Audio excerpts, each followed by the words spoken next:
श्री स्वामी समर्थ.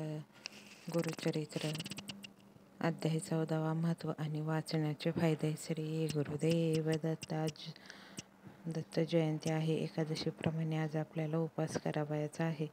अडचणीपासून मुक्त होण्यासाठी गुरुचरित्र अध्याय 14 याचे खूप महत्त्व आहे. या अध्ययनाचे वाचन केल्याने सर्व संकटे दूर होतात. या अध्ययनात वर्णन केले आहे की गुरु नरसिंह सरस्वती यांनी त्यांचे शिष्य सायमदेव यांना भयानक स्थितीतून कशी मदत केली. कोणतीही सुटत नसलेल्या अडचणीपासून मुक्त होण्यासाठी भक्तांद्वारे अध्याय 14 वाचला जातो. हा अध्याय वाचल्याने अडचणीतून मार्ग निघतो व मनाला आनंद आणि शांती मिळते. तुम्ही बघू शकता, आपल्या जीवनामधील अडचणी कमी झाल्या की आपल्या डोक्यावरचा ताण कमी होतो. म्हणून अध्याय 14 गुरुचरित्रातला तुम्ही वर्षभर वाचत राहा. दर गुरुवारी वाचा, दर रविवारी वाचा, तुम्हाला वेळ मिळेल त्यावेळेस वाचा. पण टाईम आणि वार एकच ठेवा. गुरुचरित्र अध्याय 18. 14 आणि 18 अध्याय का वाचायचा, त्याचं महत्त्व आज या व्हिडिओमधून तुम्हाला समजेल. सर्व मनोकामना पूर्ण होण्यासाठी ब्राह्मणांचे दारिद्र्य या अध्यायाने गेलेला आहे. गुरुचरित्र 18 अध्याय हा अत्यंत पवित्र आणि महत्त्वाचा अध्याय. हा अध्याय आपल्याला गुरुच्या आशीर्वादाने आपल्या सर्व इच्छा कशा पूर्ण करू शकतो हे शिकवते. म्हणजे इच्छापूर्तीसाठी, आपल्या मनातील कामनापूर्तीसाठी आणि आपले जे काही दारिद्र्य असेल ते जाण्यासाठी 18वा अध्याय वाचावा.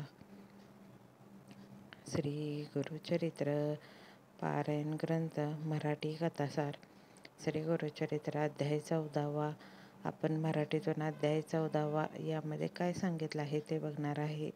अध्याय 14 कथासार.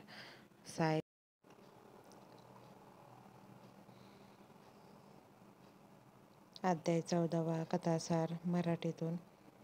सायमदेवांचे प्राणसंकट टळे. श्री गणेशाय नमः. नामधारक सिद्धाला म्हणाला, हे योगेश्वरा, श्री गुरु श्री नरसिंह सरस्वती उदरशूल ब्राह्मणाला व्याधीमुक्त केले. त्यानंतर पुढे काय घडले ते सांगा. सिद्ध म्हणाला, श्री गुरूंनी सायमदेवांची सेवा स्वीकारली. त्यांचा भक्तिभाव पाहून ते प्रसन्न झाले. त्यांनी त्याला तुझ्या वंशात उत्तरोत्तर गुरुभक्त जन्माला येतील असा आशीर्वाद दिला. सायमदेवाने त्यांच्या चरणांना वंदन केले व म्हणाला, गुरुदेव, आम्हाला महिमा अगाध आहे. तुमच्या आशीर्वादाने माझ्या वंशात भक्तीची परंपरा अखंड राहो. माझ्या वंशांना इहलोकी सर्व प्रकारचे सौख्य लाभो. त्यांना सद्गती प्राप्त हो. पण सध्या मी अतिशय बिकट परिस्थितीत आहे. मी ज्या यवनाकडे नोकरी करतो तो अत्यंत क्रूर आहे. तो दरवर्षी ब्राह्मणांचा घात करतो. आज त्याने मलाच मारावयाचे ठरवले आहे. मी त्याच्याकडे गेलो की माझा घात निश्चित आहे. मग आपले वचन खरे कसे होणार. तेव्हा श्रीगुरूंनी आपला वरद हस्त त्याच्या मस्तकी ठेवला व म्हणाले, सायमदेवा, चिंता करू नकोस. निश्चित होऊन त्या यवनाकडे जा. तो तुला सन्मानाने परत पाठवील. तू परत येईपर्यंत मी तेच थांबणार आहे. तू माझा भक्त आहे. तुला पुत्रपौत्रादी सर्व सुख प्राप्त होणार आहे.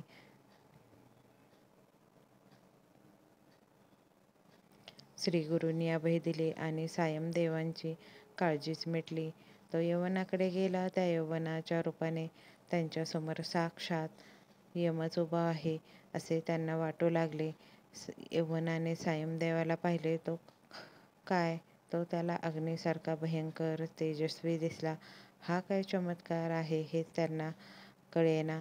त्यांची मती खुंटीत झाली. तोंडातून शब्द निघेना. तो संतापाने अक्षरशः थरथरत होता. त्यांचे उग्र रूप पाहून सायमदेव भीतीने श्रीगुरूंचा धावा करू लागले. त्यांच्याकडे पाहून यवनाला चक्कर आली. तो कसाबसा घरात गेला. पलंगावर पडताच झोपी गेला. तेवढ्यात त्याला एक भयंकर स्वप्न पडले. त्यामध्ये एक तेजस्वी ब्राह्मण शस्त्राघात करून त्यांच्या शरीराचे तुकडे तुकडे करीत आहे असे दृश्य दिसले. तो दचकून जागा झाला. त्यावेळी त्यांच्या हृदयातून प्राणांतिक कळा येत होत्या. तो घाबरला. या ब्राह्मणाचा घात केल्यास आपलाही मृत्यू अटळ आहे हे त्यांच्या लक्षात आले. त्यांनी धावत जाऊन सायमदेवांचे पाय धरले. तुम्हाला येथे कोणी बोलवले? कृपा करून आपल्या घरी जा, असे म्हणून त्याला वस्त्रे व आभूषणे देऊन निरोप दिला.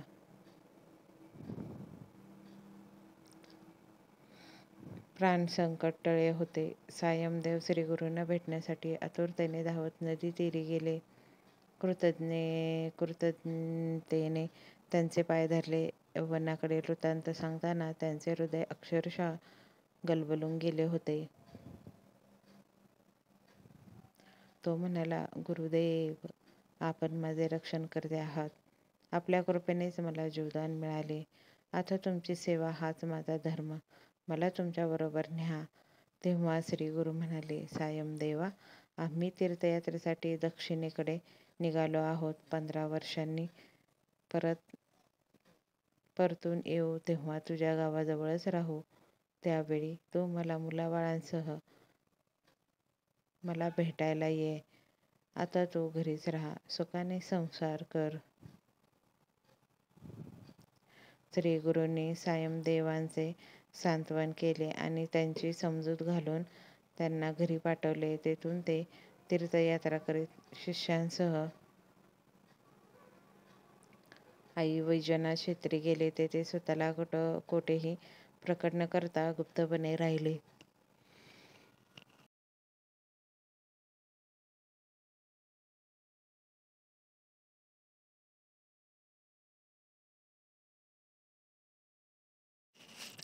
नामधारक म्हणाला, महाराज, श्रीगुरूंनी आपले अस्तित्व तेथे का प्रकट केले नाही? त्यांच्या शिष्यांना त्यांनी कोठे पाठवले? सिद्ध म्हणाला, सांगतो. श्रीगुरूंचे चरित्र अतिशय थोर आहे, ते तू शांतपणे ऐक. हा झाला मराठीत अध्याय गुरुचरित्रातील अध्याय 14वा कथासार.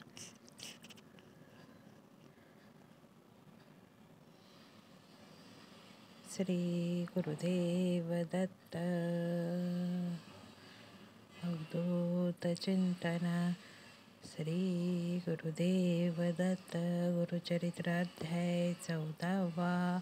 श्री गणेशाय नमः. श्री सरस्वते नमः. श्री गुरुभ्यो नमः. नामधारक शिष्य. देखा विनवे सिद्धीसी, कौतुका प्रश्न करी अति विषयेका. एकचित्ते परियसा.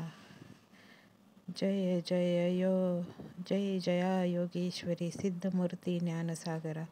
पुढील चरित्र विस्तारा. ज्ञान होय आम्हासी. उदरवतेच्या ब्राह्मणासी प्रसन्न झाले कृपेसी. पुढे कथा वर्तली कैसी, विस्तारावे आम्हा प्रती. ऐकून या शिष्याचे वचन, संतोष करी सिद्ध आपण. गुरुचरित्र कामधेनू जान, सांगता झाला विस्तारे. ऐक शिष्या शिखामणी, भिक्षा केली ज्यांच्या भुवनी. तयावरी संतोषिनी, प्रसन्न झाले परियसा. गुरुभक्तीचा प्रकारू, पूर्ण जाणे तो अद्विजवरू. पूजा केली विचित्रू, म्हणून आनंद परियसा. तया सायदेव द्विजासी, श्री गुरु बोलती संतोषिनी. भक्त हो रे वंशी, माझी प्रीती तुझवरी. ऐकोनिया श्री गुरूंचे वचन, सायदेव विप्र करी नमन. माता ठेवूनी चरणी, न्यासिता झाला पुन्हा पुन्हा. जय जया जगद्गुरु, त्रयमूर्तीचा अवतारू. अविद्या माया दिससी नरू, वेदांत अगोचर तुझी महिमा. विश्वव्यापक तूची होसी, ब्रह्मा विष्णू ओमकेशी. धरिला वेश तू मानुषी, भक्तजन तारावया. तुझी महिमा वर्णावयासी, शक्ती कैची आम्हासी. मागे नाही का आता तुम्हासी ते कृपा करणे गुरुमूर्ती. माझे वंश पारंपरी भक्ती घ्यावी निर्धारी. इह सौख्य पुत्र पौत्रे उपरी घ्यावी सददी. ऐसी विनंती करुनी पुनरपि विनवे करुणा वचनी सेवा करीतो वर यवनी महाशूर क्रूर असे. प्रीती सवस्तरी ब्राह्मणाचे घात करीतो जीवेसी याची कारणे. आम्हासी बोलावी तसे मज आजी जाता तया जवळी आपण निश्चय घेईल माझा प्राण. भेटी झाली तुमचे चरण मरण कैचे आपणासी. संतोषिनी श्री गुरुमूर्ती अभयंकर आपले हाती. विप्र मस्तकी ठेविती चिंता न करी म्हणून या.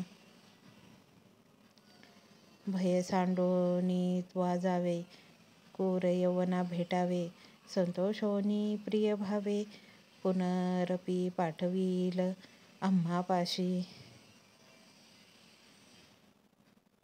जववरी तू परतोनी ऐसी असो आम्ही भरवसी. तू आलिया संतोषी जाऊनी आम्ही ते येथोनिया. निज भक्त आमचा तू होशी पारंपर वंशोवंशी. अखिलाभीष्ट तू पावसी वाढेल संतती तुझी बहुत. तुझे वंश पारंपरी सुखे नांदती पुत्र पौत्री. अखंड लक्ष्मी तया घरी निरोगी होती शतायुषी. ऐसा वरला धोनी निघे साय देव ब्राह्मण. जेते होता तो यौवन गेला त्वरित तया जवळी. कलातक यम जैसा यौवन दृष्ट परियसा. ब्राह्मणा ते पाहता कैसा ज्वालारूप होता झाला.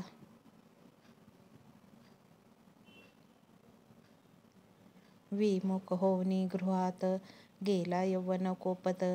विप्र झाला भयचकित मनी श्री गुरुसी ध्यातसे. कोपालिया आळंबयासी कवी पर्शाग्नीसी. श्री गुरु कृपा होय जासी काय करील क्रूर दृष्ट.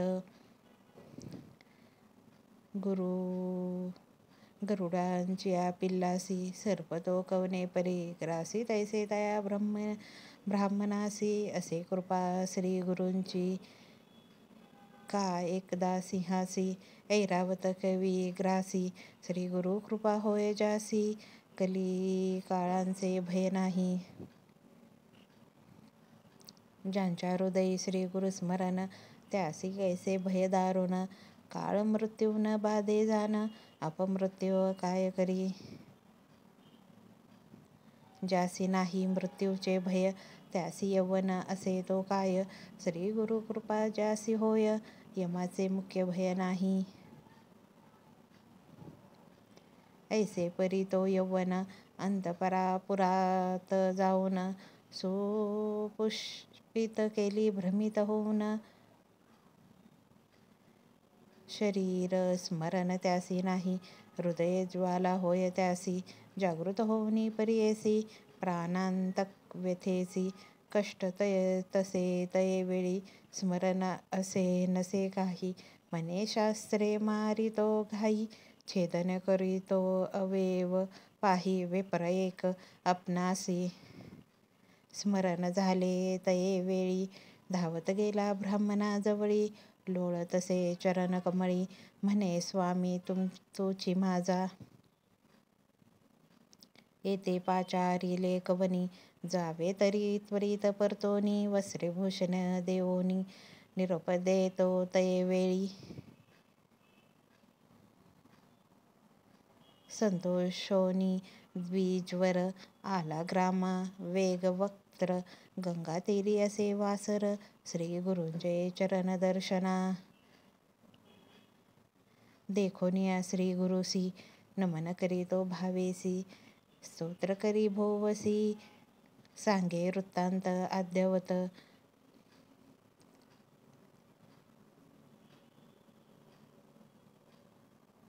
संतोषोनी श्री गुरुमूर्ती तया द्विजाश्वासिती दक्षिण दिशा जाऊ म्हणती स्थान स्थान तीर्थस्था यात्रे ऐकोनी श्री गुरुचे वचन विनवी तसे कर जोडणी न विसंबे आता तुझे चरण ना विसंबे आता तुमचे चरण आपण येईन समागमे तुमचे चरणा विने देखा राहू न शके क्षण एका संसार सागर तारका तुझे देखा कृपा सिंधू उद्धारव्या सागरासी गंगा निली भूमीसी तैसे स्वामी आम्हासी दर्शन दिले आपुले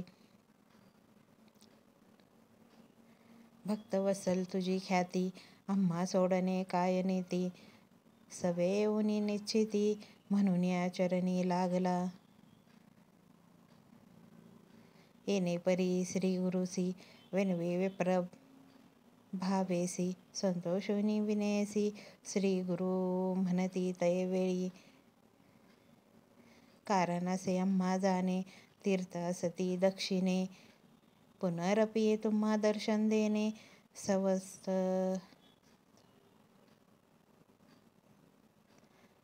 संवत्सरी पंचदशी आम्ही तुमचे गावा समीपन वास करू हे निश्चित कलत्र पुत्र इष्ट भ्रात मिळून भेटा तुम्ही आम्हा न करा चित्ता असल सुखे सकळ अरिष्ट गेली दुःखे म्हणून या हस्त ठेवी ती मस्तके भाक देती तये वेळी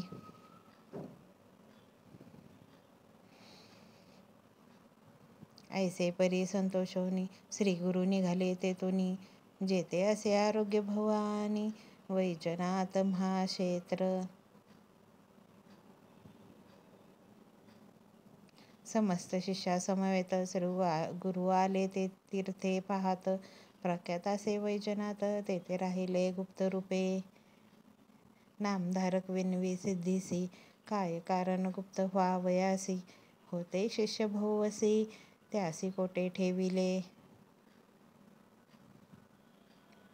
गंगाधराचा नंदनू सांगे गुरुचरित्र कामधेनू सिद्ध मुनी विस्तारून सांगे नामकरणीस पुढील कथेचा विस्तारू सांगता विचित्र अपारू मन करून या एकाग्रू एका श्रोते सकळीक हो इति श्री गुरुचरित्र गुरुचरित्रामृते परमकथा कल्पतैरे श्री नरसिंह सरस्वती उपाख्याने सिद्धनामधारक संवादे कूरयवन शासनं सायदेवर प्रधानं नाम चतुर्दश अध्यायः श्री गुरुदेव दत्त श्री गुरुदत्तात्रेयार्पणम् अस्तु श्री स्वामी समर्थ महाराज की जय श्री गुरुदेव दत्त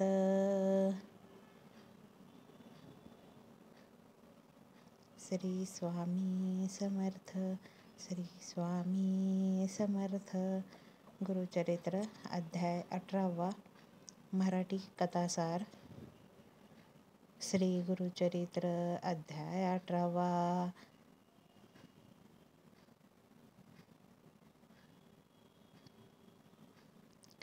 ब्राह्मणाचे दारिद्र्य घालवले. अध्याय 18 मध्ये ब्राह्मणाचं दारिद्र्य कसं जातं ते सांगितलं आहे. श्री गणेशाय नमः. नामधारक सिद्धियोगाला म्हणाला, महाराज श्री गुरु श्री नरसिंह सरस्वतींचे चरित्र इतके श्रवणीय आहे की ते कितीही ऐकले तरी मनाचे समाधान होत नाही. तरी कृपा करून पुढील कथा सांगा. भिल्लवडीत काही काळ वास्तव्य करून श्री गुरु कृष्णेच्या काटाने पदभ्रमण करीत कृष्णा वरुणा संगमावर गेले. तेथून पुढे कृष्णा पंचगंगा संगमावर गेले. शिवा, भद्रा, भोगावती, कुंभी आणि सरस्वती याच त्या पंचगंगा होत. हे संगमक्षेत्र दक्षिण वाराणसी म्हणून प्रख्यात आहे. यांचे महात्म्य प्रयाग आणि कुरुक्षेत्राहून जास्त मानतात. येथे स्नान केल्याने 6 प्रकारच्या महापातकांचा नाश होतो. येथे अमरेश्वरांचं मंदिर असून त्यांच्या दर्शनाने जीवाला अमरत्व प्राप्त होते. तेथे पवित्र औदुंब वृक्ष आहे. येथे 64 योगिनी नित्य निवास करतात.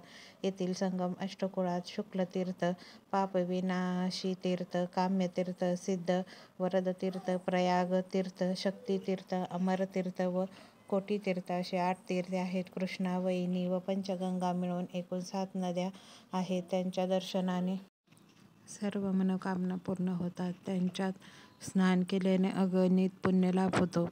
या कृष्ण पंचगंगा संगमावर श्री गुरु काही काळ गुप्त रूपाने म्हणजे सामान्य यतिरूपात राहिले. त्यानंतर त्यांचे महात्म्य लोकात प्रकट झाले. कसे ते आता आपण पुढे पाहूया. पंचगंगा संगमावर अमरपूर नावाचे गाव आहे. श्री गुरु तेथे भिक्षा मागण्यासाठी जात असतात. त्या गावात एक वेदाभ्यासी गरीब ब्राह्मण राहत असे. तो सुशील, सात्विक, कर्ममार्गांचे नीट आचरण करणारा व अतिथीशील असा होता. तो नित्य कोरडी भिक्षा मागून कुटुंबाचे पालनपोषण करायचा. त्याची पत्नी ही सुस्वभावी व पतिव्रता स्त्री होती. त्या ब्राह्मणाच्या अंगणात एक घेवड्याचा वेल होता. त्याला पुष्कळ शेंगा यायच्या. एखाद्या दिवशी भिक्षा मिळाली नाही तर ते दोघे घेवड्याच्या शेंगावरच गुजारण करायची. एके दिवशी श्रीगुरु भिक्षेसाठी त्या ब्राह्मणांच्या घरी गेले. त्याने श्रीगुरूंना आदराने घरात नेले. त्यांची भक्तिभावाने पूजा केली. त्यांना भात व घेवड्याच्या शेंगांची भाजी असे भोजन दिले. या सेवेने श्रीगुरु अतिशय प्रसन्न झाले. त्यांनी त्या ब्राह्मणाला आता तुझे दारिद्र्य जाईल असा आशीर्वाद देऊन जाण्याचा निरोप घेतला. संगमावर जाताना स्थानी अंगणातील घेवड्याचा वेल उपटून टाकला आणि निघूनही गेले. श्रीगुरूंनी घेवड्याच्या वेलाचा उच्छेद केला म्हणून ब्राह्मणांना अतिशय दुःख झाले. ते नशिबाला दोष देत रडू लागली. म्हणाली, अरे काय हे दुर्दैवे! या यतीला आम्ही काय त्रास दिला म्हणून त्यांनी आमचे अन्नच तोडून टाकले. हे तिचे बोलणे ब्राह्मणाला रुचले नाही. तो रागावून म्हणाला, यतीश्वरांना दोष देऊ नको. सर्व विश्व त्या महादेवांच्या अधीन आहे. आपले प्रारब्ध असे आहे तसे सर्व घडत असते. ते घडवून आणण्यासाठी तोच कोणाला तरी निमित्त करतो. पूर्वजन्मी आपण जी काही बरी वाईट कर्म केलेली असतात त्यांचीच परिणिती म्हणून या जन्मात सुख दुःख प्राप्त होत असतात. जे पेरावे तेच उगवावे. मग त्यासाठी इतरांना दोष कशासाठी द्यायचा? त्या यतीश्वरांनी आपल्याकडे भोजन केले हे आपले सद्भाग्य. त्यांनी आपल्याला दारिद्र्यमुक्तीचा आशीर्वाद दिला. असे असताना तू त्यांच्याबद्दल अनुचित बोलणे योग्य नाही.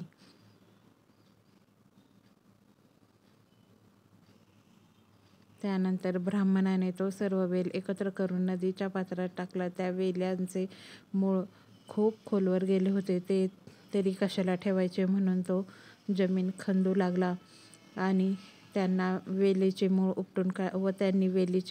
उपटून काढले. तेव्हा त्याखाली एक कुंभ सापडला. त्याने तो घरात नेला. त्यांच्या तोंडावरची वेळणी सोडली तर काय आश्चर्य! त्यात भरपूर द्रव्य भरलेले होते. ब्राह्मण व ब्राह्मणींच्या आनंदाला पारावार उरला नाही. श्रीगुरु आमच्यावर प्रसन्न झाले. त्यांनी आमचे दैन्य घालवले. ते ईश्वरी अवतार आहेत असे म्हणून ते दोघेही यतीश्वरांचा जय जयकार करू लागले.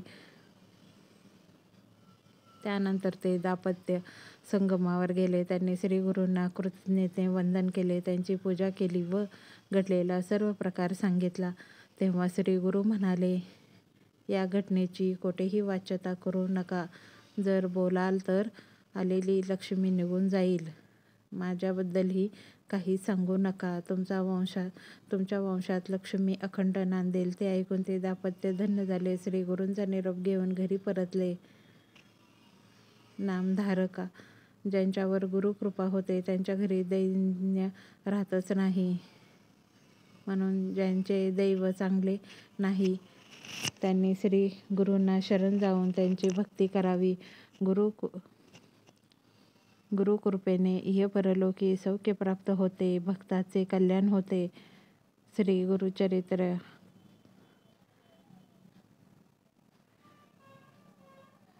गुरुचरित्र अध्याय 18 मध्ये अशा प्रकारे ब्राह्मणांचे दारिद्र्य गेले. त्यामुळे आपण केलेली सेवेचं फळ मिळतंच. श्री गणेशाय नमः. गुरुचरित्र अध्याय 18. श्री सरस्वते नमः. श्री गुरुभ्यो नमः. जय जय सिद्धमुनी तू तारक भवानी सुधारस अमुचे श्रवणी पूर्ण केला दातारा. गुरुचरित्र कामधेनु ऐकता न ध्याये माझे मन काक्षित होते अंतकरण कथामृत. . . . . . . . . . . . . . . . . . . . . . . . . . . . . . . . . . . . . . . . . . . . . . . . . . . . .. .. .. ध्यान लागले श्री गुरुचरणी, तृप्ती नव्हे अंतकरणी, कथामृत संजीविनी अनेक निरोपावे दातारा. येणे परी सिद्धीसी, विनवी शिष्य भक्तीसी, माता लावणी चरणासी, कृपा भाकी तयेवेळी. शिष्य वचन ऐकोनी, संतोषला सिद्धमुनी, सांगत असे विस्तारोनी, ऐका श्रोते एकचित्ते.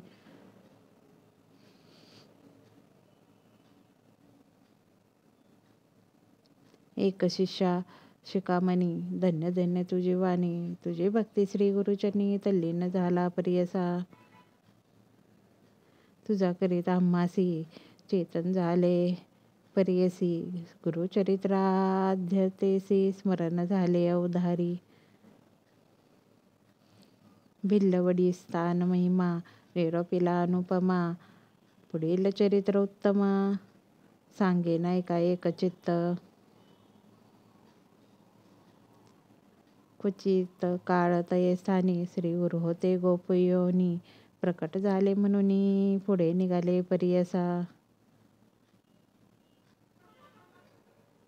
वरुणा संगम असे ख्यात, दक्षिण वाराणसी म्हणत, श्री गुरु आले अवलोकित, भक्त अनुग्रह करावया. पुढे कृष्णा तटकांत, श्री गुरु तीर्थे पावन करीत, पंचगंगा संगम ख्यात, तेथे राहिले द्वादशाब्दे. अनुपम्य तीर्थ मनोहर, जैसे अविमुक्त काशीपुर, प्रयाग समान तीर्थे थोर, म्हणून या राहिले परियसा. कुरुवरपूर ग्राम गहन, कुरुक्षेत्र तोचे जान, पंचगंगा संगम, कृष्णा अत्योत्तम परियसा. कुरुक्षेत्री जितके पुण्य, तयाहून अधिक असे जान, तीर्थे असती अगण्य, म्हणून या राहिले श्री गुरु. पंचगंगा नदी तीरी, प्रख्यात असे पुराणांतर, 5 नामे आहे ती थोर, सांगेन एकचित्ते. शिवा भद्रा भोगावती, कुंभी नदी सरस्वती, पंचगंगा ऐसी ख्याती, महापातक संहारी. ऐसी प्रख्यात पंचगंगा, आली कृष्णेचिया संगा, प्रयागाहूनी असे चांगा, संगमस्थान मनोहर. अमरापूर म्हणे जे ग्राम, स्थान असे अनुपम्य, जैसे प्रयाग संगम, तैसे स्थान मनोहर. वृक्ष असे औदुंबर, प्रत्यक्ष जाना कल्पतरू, देव असे अमरेश्वर, तया संगमा षटकुळी. जैसी वाराणसीपुरी, गंगा भागीरथी तीरी, नदी संगम थोरी, तत्समान परियसा. अमरेश्वर सन्निधानी, आहे ती 64 योगिनी, शक्ती तीर्थ निर्गुणी, प्रख्यात असे परियसा. अमरेश्वर लिंग बरवे, त्यासी वंदोनी स्वभावे, पूजिताम नर अमर होय, विश्वनाथ तोची जाना.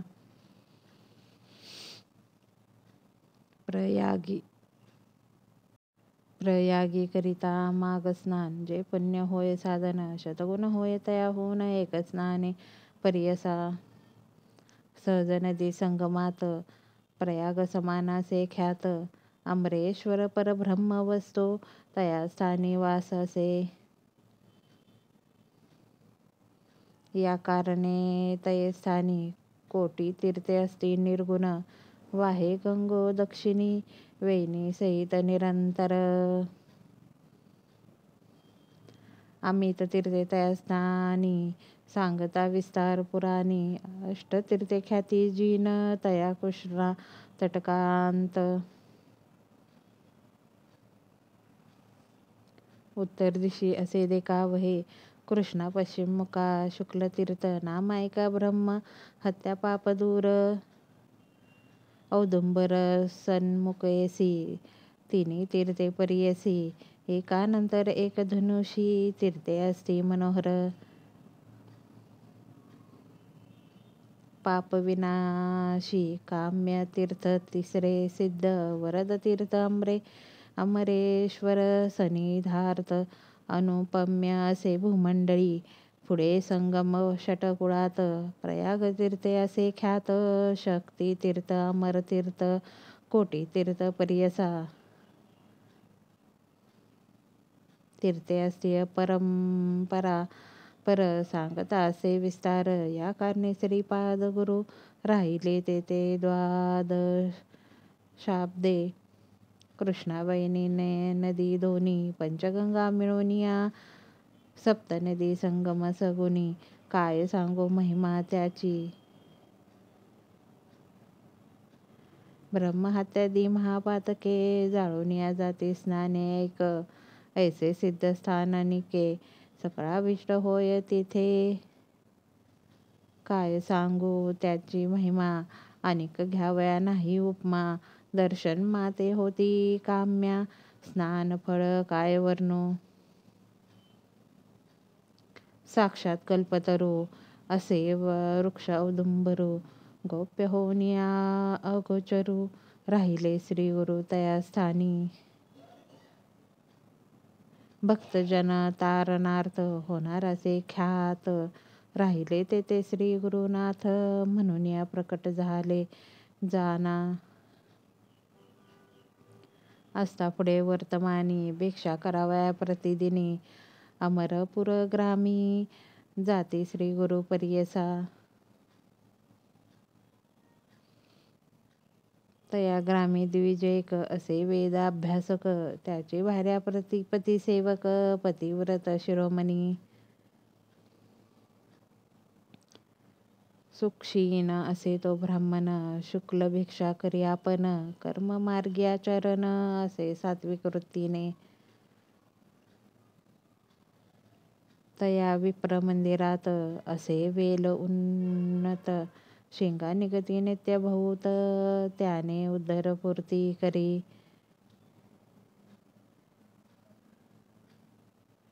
एके दिवशी त्या ब्राह्मणासी वरो न मिळे परियसी. तया शेंगा तेरा दोन्ही हर्षी दिवस कर्मी येणे परी.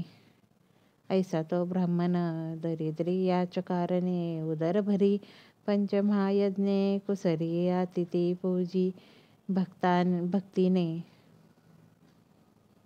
वर्ततात श्री गुरु एके दिवशी. तया विप्र मंदिरासी गेले आपण भिक्षेशी.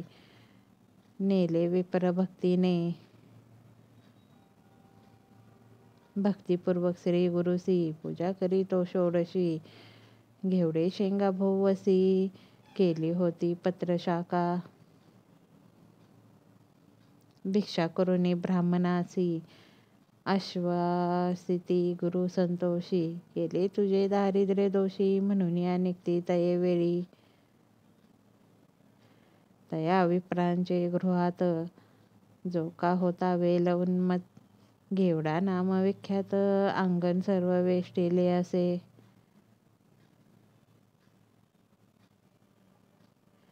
तया वेलांचे झाड मूळ श्री गुरुमूर्ती छेदती. तात्काळ टाकोन या देती परिबळे गेले आपण संगमासी.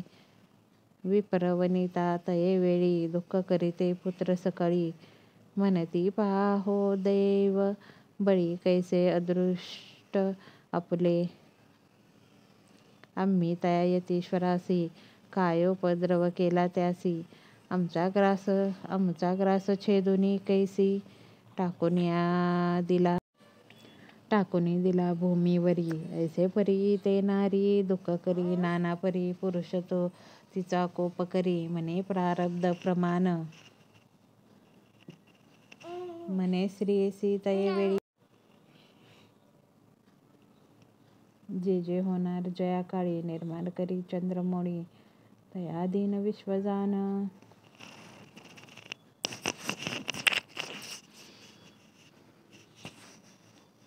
विश्वव्यापक नारायणा उत्पत्ती स्थितीतील या कारण. पिपेलई का दे स्थूळ जीवन समस्तार पूर्वी तसे. आयुरन्न परयच्चिती ऐसे बोले वेदश्रुती. पंचानना रहस्ये केवी करी प्रत्यही. 84 लक्ष जीवराशी स्थूल सूक्ष्म समतांसी. निर्माण केले आहारासी मग उत्पत्ती तदंतरे. रंकारायासी एकदृष्टी करुण्या निक्षेपण सकृत अथवा दृष्टकृत. जाण आपुले आपणासी भोगणे पुढिल्या वरी काय बोल. आपले दैव असतावणे पुढिल्या बोलती मूर्खपणे. जे पेरिले तोची भक्षणे कौनावरी बोल सांगे. बोल ठेविसी यतीश्वरासी आपले अजर्वन विचारसी. ग्रास हरितला मनसी अविद्यासागरी बुडोनिया तो तारकाम्हासी. म्हणून आला भिक्षेशी नेणे आमचे दारिद्र्य दोषी. तोची तारिले आमचे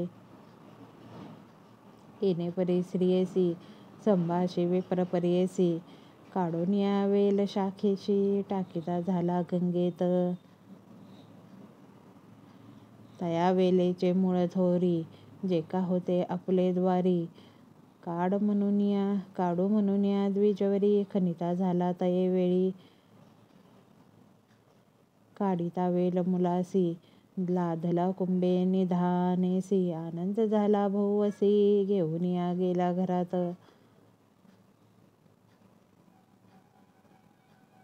म्हणती नवल काय वर्तले. यतीश्वर आम्हा प्रसन्न झाले म्हणून ह्या वेल छेदिले. निधान लादले आम्हासी नर नव्हे तो योगीश्वर होईल ईश्वरी अवतार. आम्हा भेटला दैत्यहर म्हणती चला दर्शनासी. जाऊन या संगमा श्री गुरुसी पूजा करती बहुवसी. वृत्तांत सांगती तयासी तये वेळी परियसा. श्री गुरु म्हणती तयासी तुम्ही न सांगे कवनांसी. प्रकट करीता आम्हासी नसेल लक्ष्मी तुमचे घरी. ऐसे परी तया द्विजासी सांगे श्री गुरु परियसी.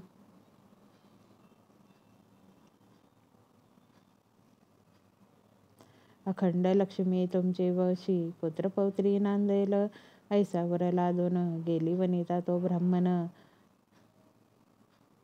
श्री गुरु कृपायसी जाण. दर्शन मात्रे दैत्य हरे ज्यासी होय श्री गुरु कृपा. त्यासी कैसे दैन्य पाप कल्पवृक्षाश्रय करिता. बापा दैन्य कैचे तया घरी.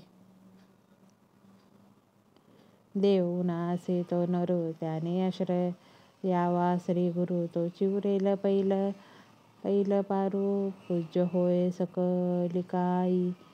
जो कोण भजेल श्री गुरु त्यासी लादेल ही परू. अखंड लक्ष्मी त्यांचे घरी अष्ट ऐश्वर्य नांदती. सिद्ध म्हणे नामधारकासी श्री गुरु महिमा असे ऐसी. भजावे तुम्ही मनोमानसी कामधेनू तुझ्या घरी. गंगाधराचा कुमार सांगे श्री गुरु चरित्र विस्तार. पुढील कथा अमृत सार ऐका श्रोते एक चित्ते. इति श्री गुरुचरित्रामृते परमकथा कल्पतैर्य श्री नरसिंह सरस्वती प्राख्याने सिद्धनामधारक संवादे अमरापुर महिमान द्विज दैन्य हरण नाम अष्टदश अध्यायः. श्रीपाद श्री वल्लभ श्री नरसिंह सरस्वती दत्तात्रेयार्पणम्. श्री गुरुदेव दत्त. शुभं भवतु. श्री गुरुदत्तात्रेयार्पणम् अस्तु. श्री स्वामी समर्थ.